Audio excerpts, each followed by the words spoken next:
Hey guys, this is Anthony from the Movie Blog, here to have just a quick discussion about The Great Wall, starring Matt Damon, Pedro Pascal, Willem Dafoe, Jian Tian, Andy Lau, Luhan, and a ton more. So I caught The Great Wall a couple weeks ago. Apologize for the late review. Again, this is one I'm just experimenting with video reviews. Not really working from a script. Just kind of want to clear up my backlog and also introduce myself to you guys, the YouTube audience. Um, so, The Great Wall, starring Matt Damon, is somewhat of a period piece. It's a story about, well, one of many stories about the reasons that the Great Wall of China exists, and one of the uses for it was to protect the citizens of China from extraterrestrial forces. No, seriously, that's what it was for. Is to protect like feudal China from extraterrestrial forces. Now, you might be thinking this is like cowboys and aliens or something, and that's mishmash of genres, and that's exactly what this is. This is a mishmash of genres. There's a lot of like I don't know quintessential martial arts themes to this film. There's a lot of uh, this film reminds me a lot about Marco Polo. If you ever see the Netflix series Marco Polo, this white guy comes into Asia and they just marvel at how awesome he is. And, all of a sudden he's like, an advisor to the general and his armies. And that's exactly what this is. That's exactly what happens in this film. As a result of that, I'm like, really? Um, for the most part, the film is somewhat well acted. I think Matt Damon, I always give an extra pressure to anybody who's an Academy Award nominee, winner, anything like that. So if you're, of that caliber, if you have the potential to do, you know, a caliber performance that's recognized across your peers, across the industry, and you do something where it almost seems like you phoned it in, you probably did. So with this kind of film, I think he wasn't really giving his best performance. I think a lot of other people did. I think Pedro Pascal kind of phoned it in, but gave a little bit more effort. And Willem Dafoe's just, he's just going to go all in no matter what. They didn't give him a lot to work with, but you know what? This guy, somehow you give him potatoes, he makes steak. He's just that good. Um, I thought a lot of the plot was just so nonsensical that it made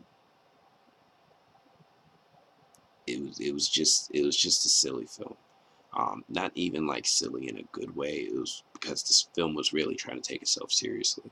I thought the story itself was just really, it just kept creating moments that were so opportune for the protagonist of the film.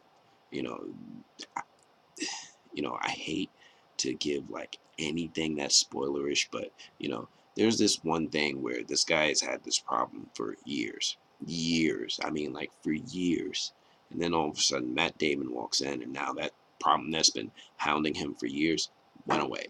Not that they found a way to solve the problem. It's just no longer a problem. It's just a heck of a lot easier to overcome now that Matt Damon is around.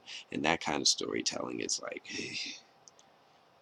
it's cool when you do it in like a Lord of the Rings way, like, oh, Aragorn, we need him. He's the savior of us, but he's still getting his ass kicked. It's like he might be the savior, but it's not gonna be on some like he's gonna dominate. And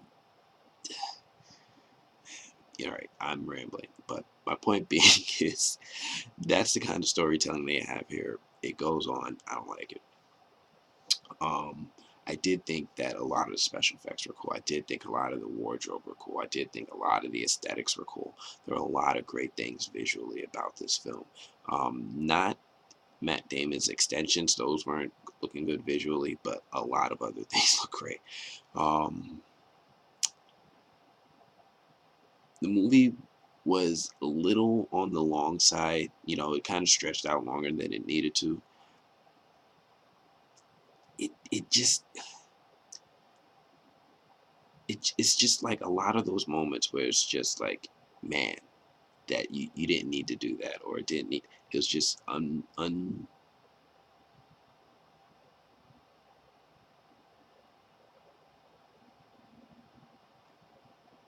unrequired moments. Unrequired moments. Like, it's just ill-conceived unrequired moments in the film that were just there, that didn't add anything. They put them in there because they didn't know what else to do. Overall, I think The Great Wall was a watchable movie. I wouldn't even say it's something that you should seek out.